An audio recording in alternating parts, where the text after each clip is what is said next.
আজ দুপুরে মাদারীপুর জেলার রাজৈর উপজেলার বৈলগ্রাম নামক স্থানে ঘটে গেল এক হৃদয় বিদারক দুর্ঘটনা।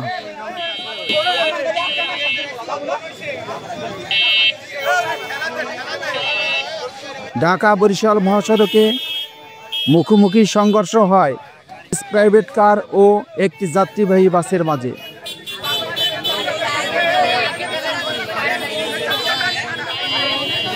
এই সড়কটি দীর্ঘদিন ধরেই পরিচিত ছিল মৃত্যু ফাঁদ হিসেবে।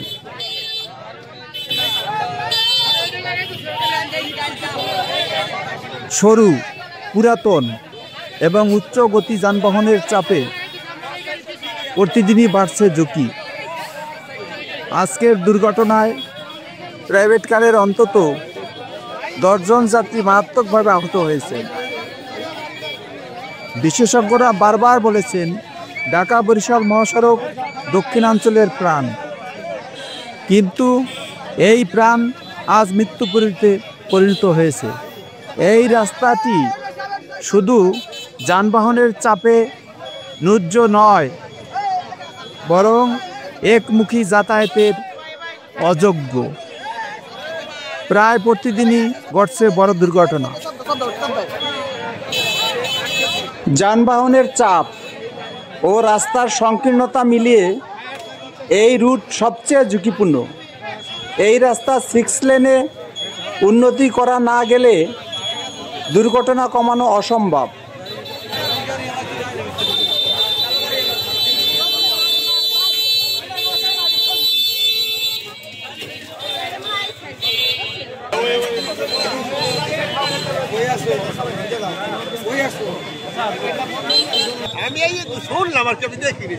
আচ্ছা, কি শুনছেন? কি শুনলেন? গাড়িতে 5-6 জন লোক আছে, মানে এই মাইক্রোতে আর ড্রাইভারের মনে হয় মাইক্রো ড্রাইভারের গাড়ির কি আর কিছু হয় নাই? গাড়িতে বাইরে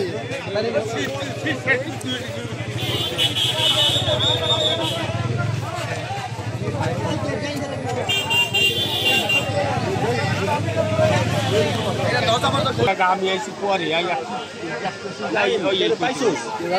না না পাইতেছি এই পোলাফান গুলা ছিল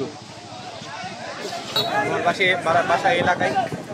এই বাসটা ওদিক থেকে অনেক ফোর্স আসার পরে গাড়িটার পাইতে যাইতেছিল, গাড়িটার সাথে সামনাসামনি লাগিয়ে যাওয়ার পরে বাসের এখানে আমরা অনেকে আসার পরে তাদেরকে ভিতর থেকে বাইর করছি। বাইর করার পরে এদেরকে নিয়ে গেছি। এমনি একটা মহিলা অনেক মারাত্মক অবস্থা, ড্রাইভার দোষালো আপনার বাসের ড্রাইভার, ঠিক আছে? কারণ সে গাড়িটা ছিল এই আপনার রাইট সাইডে, অর্ধেকই রং সাইডে ছিল তার গাড়িটা, ঠিক আছে? কিন্তু বাসের ড্রাইভার আমরা ধরতে পারিনি। আমাদের মানুষ কম থাকার কারণে আমার হাতে ড্রাইভারটা ছুটে গেছে। এটুকু ভাই আমি এখানে জানি। জি ভাই, আমরা উদ্ধার করছি, মানে কয়জনকে উদ্ধার করতে পারছি? আমরা উদ্ধার করছি ইনশাআল্লাহ সবাইকে উদ্ধার করতে পারছি, মানে প্রাইভেট কারে সবাইকে উদ্ধার করতে পারি। কারণ ক্ষতি হয়েছে প্রাইভেট কারে সবাই কম বেশি ক্ষতি হয়েছে। বাসের কোনো ক্ষতি হয় নাই? বাসের ড্রাইভারকে দেখছি যে বাসের ড্রাইভারের হালকা হাত কাটছে, কিন্তু সে ড্রাইভার না হেল্পার না যাত্রী এটা আমরা সম্ভবত বলতে পারবো, কিন্তু সে অনেক নার্ভাস ফিল করছে যে ভাই আমি ড্রাইভার না। তারপর আমরা সন্দেহ করছিলাম সেই মনে হয় ড্রাইভার। এই গাড়ির ড্রাইভারকে কি অবস্থা দেখেন? এই গাড়ির ড্রাইভার আপনার অনেক গুরুতর অবস্থা, হয়তো বা তার দুটো পায়ে মনে হয় ভাঙছে অবস্থা, আমরা যেটা দেখতে পারি না, হাত কাটছে, পাও ভাঙছে মনে হয়।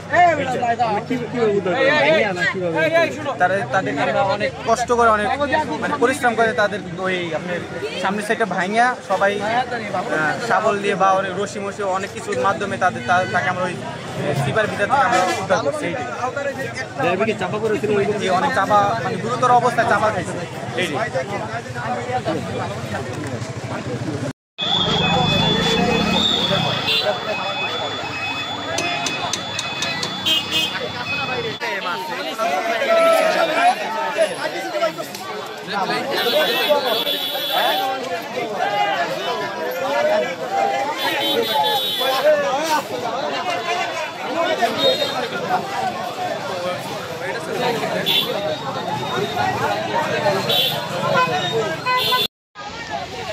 সরকারের কাছে আমাদের জোর দাবি, তড়িৎ ব্যবস্থা নিন, এই মহাসড়ককে 6 লেনে উন্নীত করুন। দক্ষিণাঞ্চলের মানুষ মরতে চায় না, বাঁচতে চায়।